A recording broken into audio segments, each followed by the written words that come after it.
வணக்கம். நான் மட்டக்களப்பு தபாலகத்திலிருந்து மேற்பார்வை உத்தியோகத்தர் தினேஷ். பிரதம தபால் அதிபர் ஜெயரட்னத்துடன் கூட இருந்து எமது இன்றைய இஎம்எஸ் வெளிநாட்டு அஞ்சல் சேவை, விரைவு அஞ்சல் சேவை சம்பந்தமான ஒரு விழிப்புணர்வு இன்று மார்ச் மாதம் 8ஆம் தேதி அகில இலங்கை ரீதியாக நாங்கள் கொண்டாட உள்ளதால் அதை பொதுமக்கள் மத்தியில் எடுத்து செல்லும் முகமாக இன்று ஒரு விசேஷ நிகழ்வை ஏற்பாடு செய்துள்ளோம். இஎம்எஸ் சேவை என்றால் பொதுமக்களுக்கு விழிப்புணர்வு குறைபாடு இருப்பதனால் அதை மேலும் விரிவுபடுத்தும் முகமாக இதை செய்கின்றோம். இதன் மூலம் 55 நாடுகளுக்கு மிகவும் நம்பகரமானதும் மிகவும் குறைவான கட்டணத்திலும் உலக வலையமைப்புக்கு உட்பட்டதாகவும் இச்சேவைகள் நடைபெறுகின்றன. இவற்றை பொதுமக்கள் மிகவும் இலகுவான நட்புறவான எங்களது வலையமைப்பின் ஊடாக பெற்றுக்கொள்ளலாம்.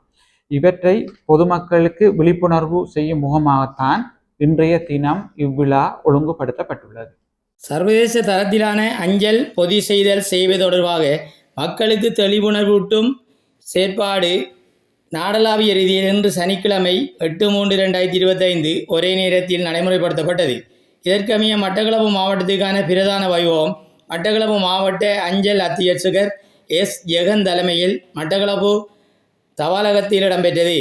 இந்நிலையில் மக்களை விழிப்புணர்வூட்டும் வகையில் மட்டக்களப்பு பிரதம தபாலகத்திலிருந்து ஆரம்பமான பேரணி மட்டக்களப்பு காந்தி பூங்கா வரை சென்று அங்கிருந்து மீண்டும் தபாலகத்தை வந்தடைந்தது.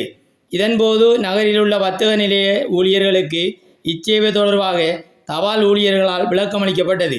இதனைத் தொடர்ந்து தபால் திணைக்கள ஊழியர்கள் குழுக்களாக பிரிந்து மக்கள் வீடு நோக்கி சென்று சர்வதேச தரத்திலான வெளிநாட்டு பொதி செய்தல் செய்வது தொடர்பாக விரிவாக எடுத்து கூறினர். இந்நிலையில் மட்டக்களப்பு மாவட்டத்தில் 21 தபாலகங்களாலும் 66 உப தபால் அலுவலகங்களாலும் இச்சேவை தொடர்பான தெளிவூட்டல்கள் மக்களுக்கு வழங்கப்படுகின்றமை குறிப்பிடத்தக்கது.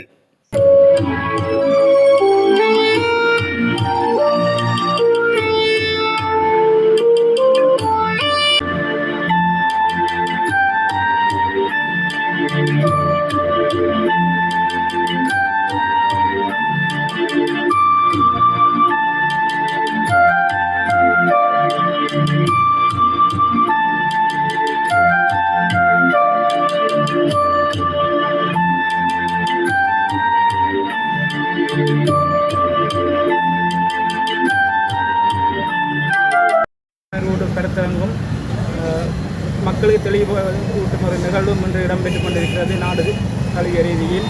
அந்த வகையில் மட்டக்களப்பு மாவட்டத்திலும் மட்டக்களப்பு மாவட்ட அஞ்சல் அத்தியட்சகர் தலைமையில் அது 21 தபாலகம் மற்றும் 66 உப தபாலகங்களுக்கூடாகவும் மக்கள் இலகுவாக இந்த சேவையை பெற்றுக்கொள்ளக்கூடிய வகையில் இந்த விழிப்புணர்வு நடமாடும் விழிப்புணர்வு சேவை ஒன்று ஏற்படுத்தப்பட்டிருக்கிறது. அதுக்கேற்ப இன்று நாங்கள் மக்களுக்கு அண்மையில் உள்ள தபாலகங்களுக்கு சென்று நம்பகமானதும் அரசு உத்தரவாதம் கொண்டதும் தங்கள் சேவையை ஆன்லைன் சிஸ்டம் மூலம் ட்ராக்கிங் சிஸ்டம் செய்யக்கூடிய வகையிலும் வடிவமைக்கப்பட்ட எமது சர்வதேச தரத்துடனான எங்களது அஞ்சல் பொதி சேவை தொடர்பான விழிப்புணர்வு கருத்தரங்கை நடத்தி கொண்டிருக்கின்றோம். மேலும் அரசு தனியார் நிறுவனங்களுடன் போட்டி போட்டு இயங்கக்கூடிய வகையில் எங்களது திணைக்களத்தின் சேவைகள் தற்பொழுது தரம் உயர்த்தப்பட்டு கொண்டிருக்கிறது.